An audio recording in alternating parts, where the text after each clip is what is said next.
Luya. Luya ni Mama.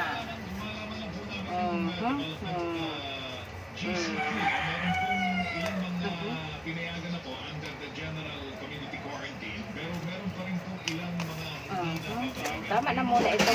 di ba, fitness studio, di ba mga sports facilities, meron din mga Ang dami pa oh. business-related mass gatherings, pinagbawal yan. Tapos, Ang bango. Nga. Ang ng luya. related mass gathering, gaya ng mga sinihan, theater, Tatanim ko ulit siya. mga pubs at bars, bawal pa rin po ito.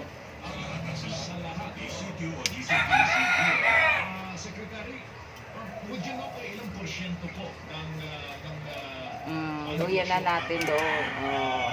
hindi pa rin papayag Last na lang. Sige, tama na muna. Kay tatanim ko ulit itong dira. Luya.